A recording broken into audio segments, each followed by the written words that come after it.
Hello, everybody, and welcome back to my podcast. My name is Jenna, if you're new here, and today I'm going to be talking about books and some book news that is coming out or already did come out.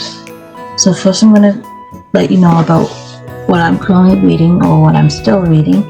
I'm still reading Finding Mr. Right by Kelly Armstrong, and I'm currently on chapter 9, and it's a good book. It had me laughing. It's about Daphne McFadden, who's a female author trying to make it big with a book, but it doesn't go her way, so she comes up with a secret identity, Zane Remington.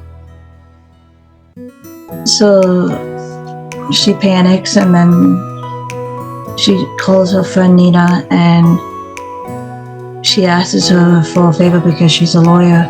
So they hire an actor, only Chris Staten is not an actor, not officially. He used to be balancing the books, like he's in accounting and he's in trouble with the law because of his old buddy. So he takes the job, and it's a romance novel, so they're bound to be together at the end. And then I'm still reading, it's taken a while, The Messence by Nessie Coates. I'm currently on page 156, and he's in the Middle East right now, in Palestine. So I'm not going to get into it too much. Well, none at all, but he went to Africa, Dakar, Senegal, and then South Carolina, where his books are currently being banned, trying to be banned, in Columbia, Columbia. Anyways, so it's a really good book. It's a hard read because there's a lot of truth in it. I have not started Emily Henry Funny Story, or This Summer Will Be Different, but I did get Carly Fortune's Funny Story is by Emily Henry. I heard it's a really good audiobook, so thinking doing that. I have a bite on my arm. It's really itchy. But anyways, I have this one. I want to get all these done before Monday, but I don't know how that's gonna last. I never really did much reading this month because I have an appointment at 10:15 on Monday. But yeah, and then I wanted to talk. Oh, that's red. I wanted to talk about some book news that's been going around, like BookCon and Book Expo will be back in 2026 in New York. It's all about books. It got discontinued in 2019. They didn't even try in 2020.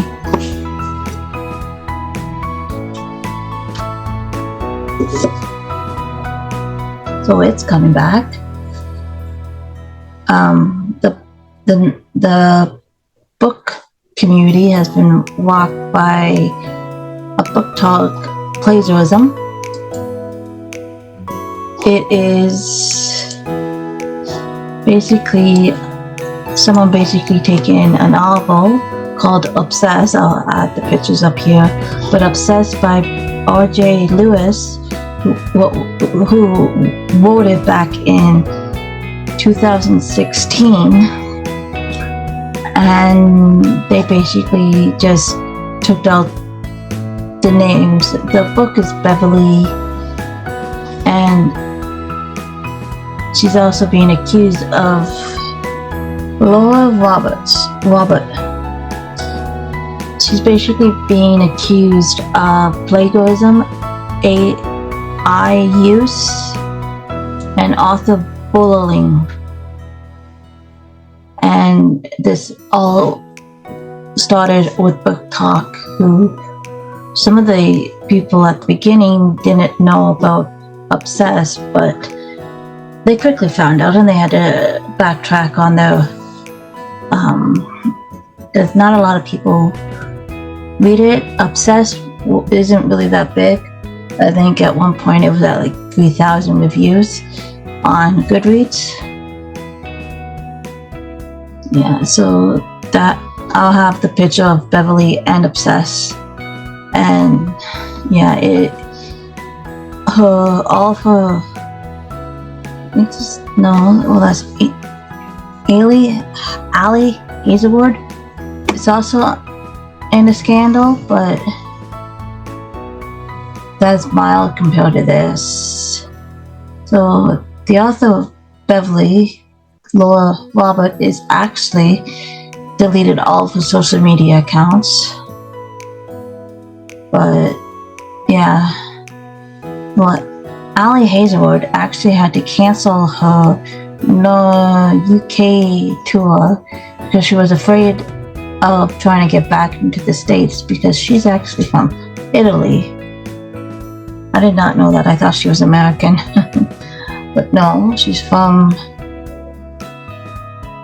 Italy, and she was at a panel with three other authors, and they were talking about the Hunger Games.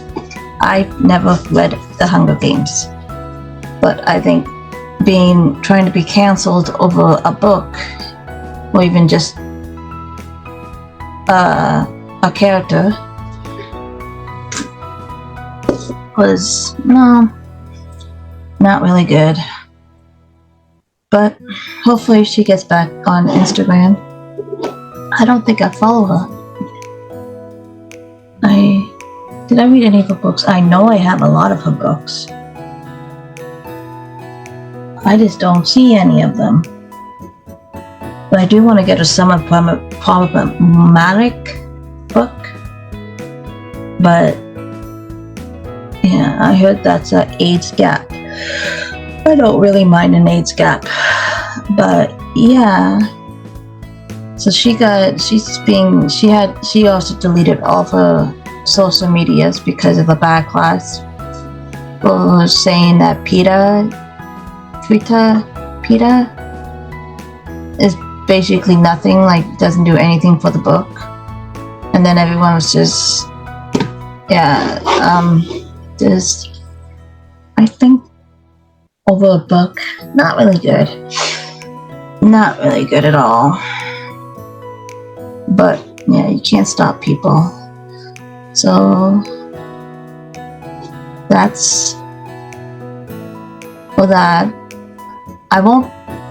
Back to BookCon and Book Expo. I don't think I'm going to do that because I'm up in Canada. So right now, I wonder if there's something going on in Canada like that. I don't know. We don't really have that much stuff. But I'm sure people will figure out some stuff. So yeah, I'll be back in 2026 next year.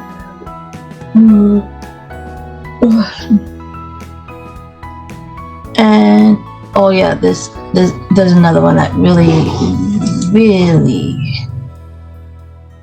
doesn't sit well with me, and ever since I found out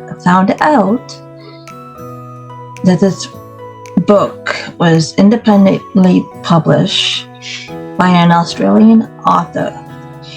She is facing child abuse material charges and criticism over her book titled Daddy's Little Toy. I will put it up here. I have not read it. I'm not about to, and I don't think they're even selling it anymore. But it is an age gap. But the author's name is Lauren Mestro.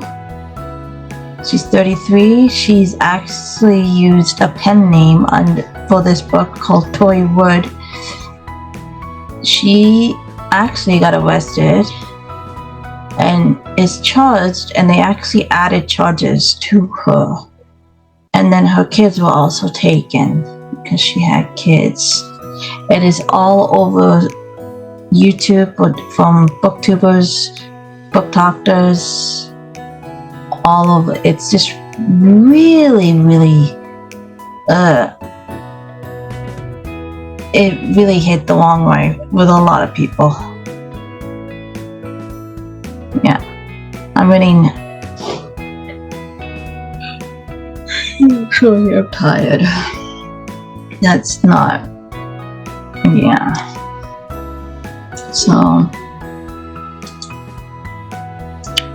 So she has other charges being against her. I don't know what other kind, but I'm sure they're not good. Okay. I'm on People magazine, and it says that an Australian author is facing child abuse material charges aimed criticism over her book Daddy's Little Toy. On Friday, March 21st at approximately 12:30 local time, officers attached to the Riverstone Police Area Command Center, New South Wales. She's an exotic fiction author who writes under the pen name Toy Woods, is one facing charges. The police received multiple complaints.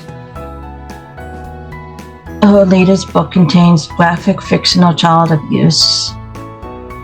North South Wales police said in a statement, detectives attended a home on Penn Street and arrested a 33-year-old woman before she was taken to Riverstone Police Station while responding to a request for additional information on alleged reports about her. At the home, police executed a search warrant, seizing several hard copies of the novel to be examined, basically. The woman was charged with possessing child abuse material, dismantling child abuse material, and producing child abuse material. She was granted conditional bail to appear before. She appears to have deactivated her Instagram, Amazon, and Goodreads. Seems to have removed the book. Good. The release focuses on the relationship between an 18-year-old and her father's friend, who reportedly desired the teen since she was 3 years old.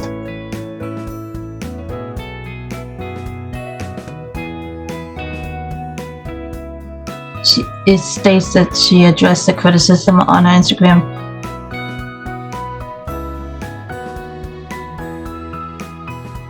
She stated that before her social media accounts have been deleted, she stated, DLT is definitely not promoting or inciting any ever to do with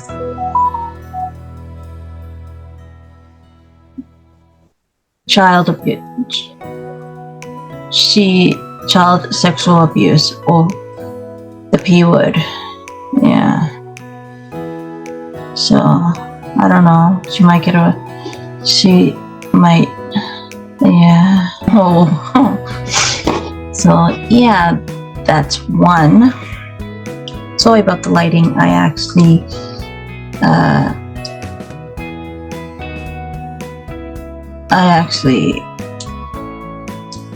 how to take down a light.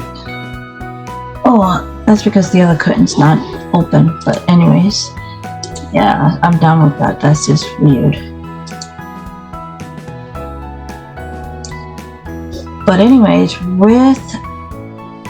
in Canada, there was an author who won a defamation case against a Regina professor over racist garbage comment. Okay.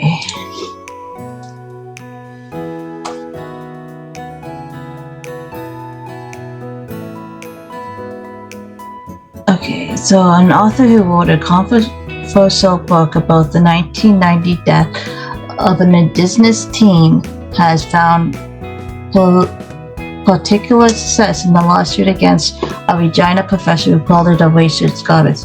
So I'll put the book cover up here. And she's Canadian and she's from Saskatchewan. And she won her case.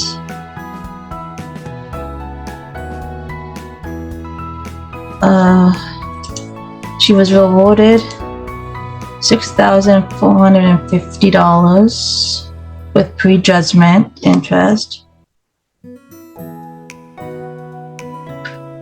But anyways, now I want to know what this book is about. It's called When Police Become Prey, The Cold Hard Facts of Neil Strongchild's Freezing Death. Okay, I should have just... Strongchild was found dead in an industrial area of Saskatchewan in November 1990. In the final Inquirer report, Justice David White concluded the 17-year-old was last seen in the custody of two Saskatchewan officers, that he died of cold exposure and had injuries and marks on his body that was consistent with handcuffs. In her book, McLean re-examined the evidence and contained that the officers weren't involved in called for a investigation. Robertson's recent decision outlined the Stewart support a campaign by the Saskatchewan Coalition Against Racism, so SCAR, which opposed McLean's effort to promote her book.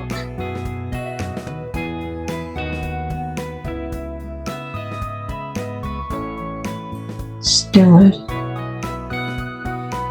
You know, I can't really find this book. I wonder if the library has it. So I'm up in Canada, so I'm sure I'm gonna write this down because I'm gonna read it. I just hope so that if not, I can just buy it. No biggie. When Police Become Prey.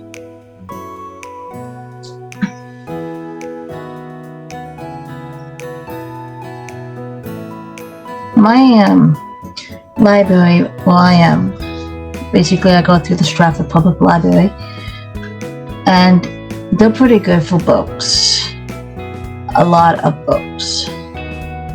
Mind you, it's hard to get them on Libby or whatnot, but I did get 2 books.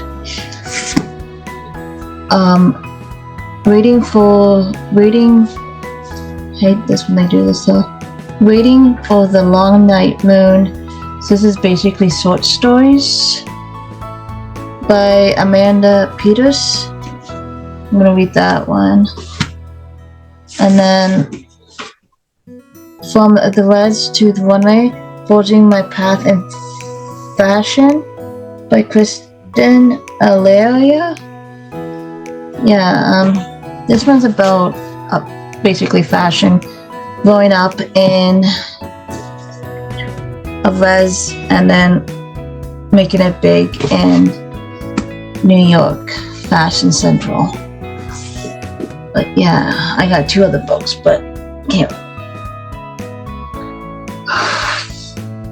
Okay, so yeah, so basically,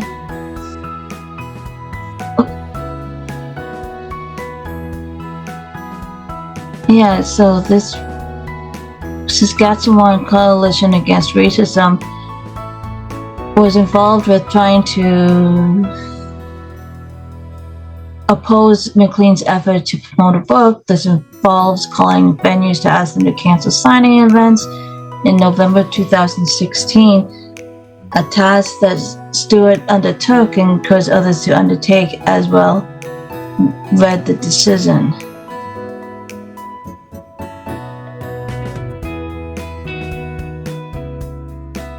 So Stewart was... Who was Stewart? Oh, However, Robertson did not find Stewart liable. Oh, okay. He's the I should know this. The professor. He's the professor that has been trying to. Oh yeah. Maybe if I just read the fine print. A judgment from Court of King's Bench, Justice Neil Robertson, dated June 13, concluded that Michelle Stewart's 2016 comment qualified as defamation, and her effort to have the venues cancelled off book signing that year amounted to inducing a breach of contract.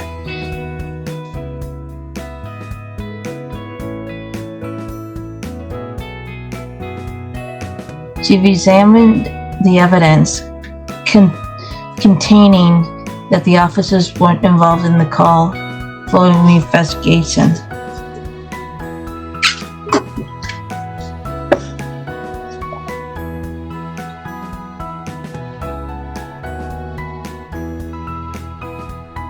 And this is a good one. It says, when people believe it is better to suppress or ban books rather than debate the merits. Having read the book, I do not find that it is racist. I just wanted to see what she wrote about. Well, I know what she wrote about. She wrote about the death of Stonechild, Neil Stonechild, and his freezing to death. Yeah, I like that. Having read, yeah. When people believe it's better to suppress or ban books rather than debate the merits. I gotta keep that, but I'll come back. However, he later noted that the book is not a neutral reporting of events, but rather advocacy and contrasting position. Yeah.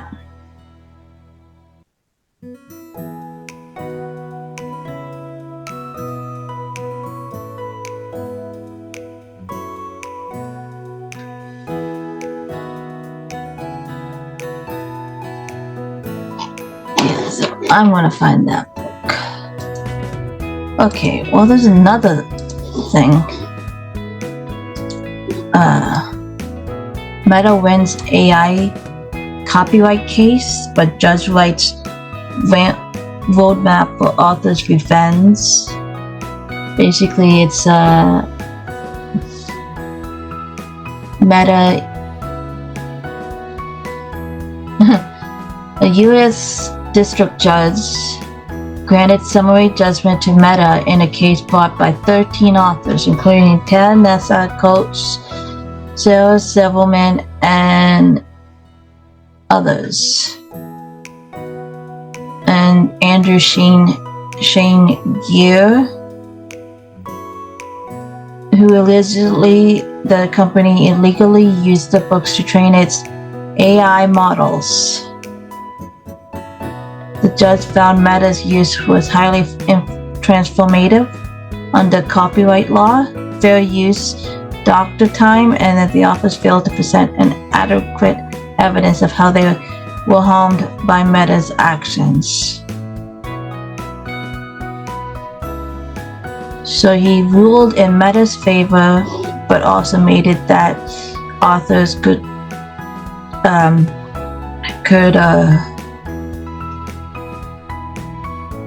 oh crap, what is it called again? From Meta's, oh my goodness. But authors can sue for, like, authors can still sue. So it opens for